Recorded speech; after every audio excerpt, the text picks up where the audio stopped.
Hello and welcome to Nathan's Trains and Things. Today I will be doing a review of Lionel's Santa Fe F3 ABA set with TMCC control.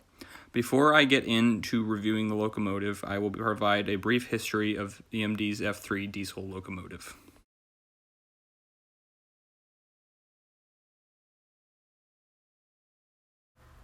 The EMD F3 is a 1,500 horsepower diesel-electric locomotive utilized in both passenger and freight operations. General Motors Electromotive Division produced a total of 1,111 cab-equipped A units and 696 cabless booster B units between the years of 1945 and 1949. The F3 had a measured max speed of 130 miles per hour and produced a maximum tractive effort of 55,000 pounds.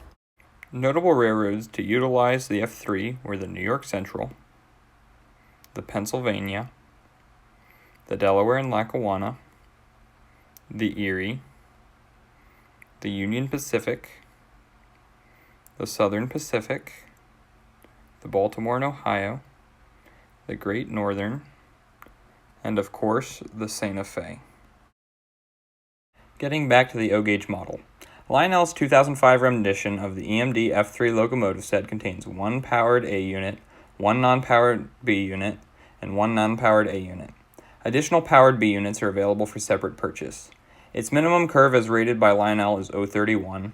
Features include Trainmaster command control, the Odyssey speed control system, and Lionel's rail sounds. It has dual powerful motors with momentum flywheels for smooth operation. It contains a fan-powered smoke unit in both the powered and non-powered locomotives. The locomotives also have die-cast frames, trucks, pilots, and fuel tanks. It features lighted number boards, a lighted cab, headlights, and a simulated Mars light on both A units. Other separately applied details make this locomotive set look spectacular. Most reasonable price for this locomotive, as on Lionel's website, is $900, and the most reasonable price for the powered B unit add-on is $300. Okay, so starting at the front of the locomotive, we have the windshields with the little windshield wiper details and the nice silver outline. You've got the beautiful Warbonnet Santa Fe logo on there with the Mars headlight on the top and the normal headlight on the bottom. You have the number board which lights up and the two identification lights on either side.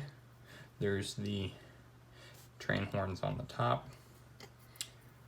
There's nice little details of handrails on either side of the door, as well as a little door latch on the door, and the door, if I can get it open here, actually opens. There's not a detail inside of it, but it's a cool feature. Then you've got the coupler, the nice movable hand coupler things, the cow catcher, the platform on the front, and then more handrails and other little details. Moving down to the side of the locomotive, there's the nice detail of the builder's plate, which if you have a magnifying glass you can actually read. It says GM Electromotive Division, little specs on it.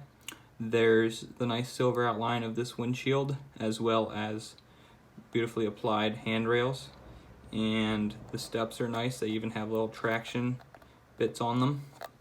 The door opens, and in the cab there's an engineer and a conductor, one on each side of the cab. There's the F designation there, nice decal. I'm unsure of what this is, but that's a nice detail. There's the beautiful detailed trucks with all of the running gear and all of that attached. There's a nice porthole window here at the front with the silver outline and the beautiful sharp Santa Fe Warbonnet paint scheme. And then on the side here, which is a really nice touch, is there's the actual steel grating that was on the locomotives, and you can see the little structural pieces inside too, which is very nice. Moving down a little bit,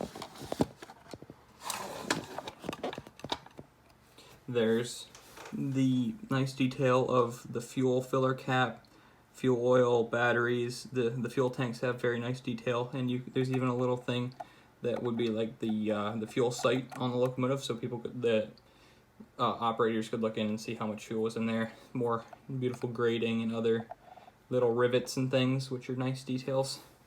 Further back, there is another porthole window, more nice handrails, and another door that opens. There's more beautiful detail on the rear truck, and then more nice decals and handrails and other beautifully applied separate details. On the back of the locomotive, we see the platform there, nice little bar across the door opens, backup light there, and other nice details, separately applied details in the coupler. On the roof of the locomotive, we see the horns, coolant fans, exhaust ports, and other little details, and more metal grating. And yeah, overall this is just a beautifully detailed locomotive. Moving on to the B unit, there's not much different in terms of detail other than obviously the lack of cab. There's a door at the front and an identical one at the back. There's a third porthole window and a nice chief symbol there, which is different. Other than that, the beautifully detailed trucks are still there, and the fuel details. And other than that, there's not really a lot of difference in the way it looks. Still beautiful. And the continuation of the line from the A unit locomotive is across the bottom there. On the top, it's all the same except for there's some added instruments on the B units. I'm not 100% sure of their function, but it's a nice touch.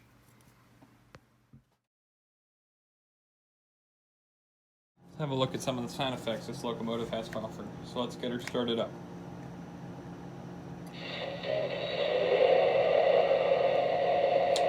Now that she's all started up, let's have a look at the whistle first.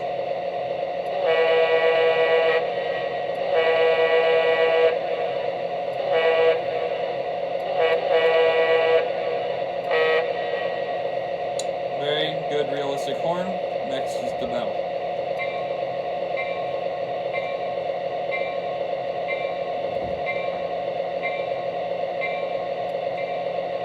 It also has tower calm and crew torque sound effects.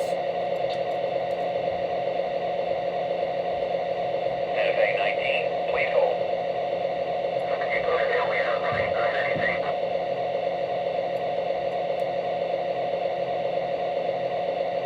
FA-19, you are cleared outbound. It also has a variable RPM speed sound effect.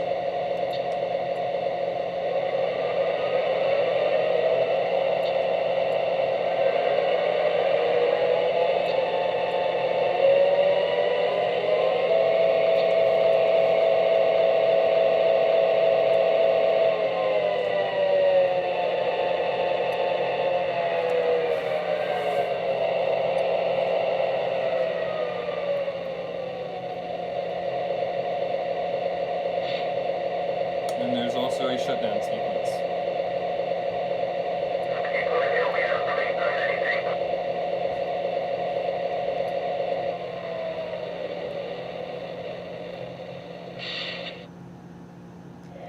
Alright, now that we've seen this locomotive's sound capabilities, let's run this train.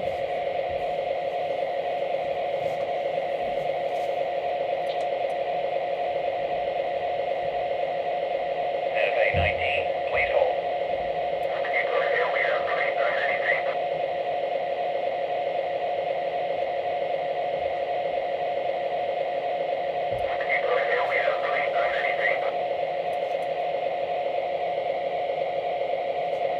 FA-19, you are cleared outbound.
Overall, this is an excellent set and is very good quality. My favorite feature would have to be the Mars light just because of how unique it is and how good it looks in operation. Thank you for watching, and I hope you enjoyed.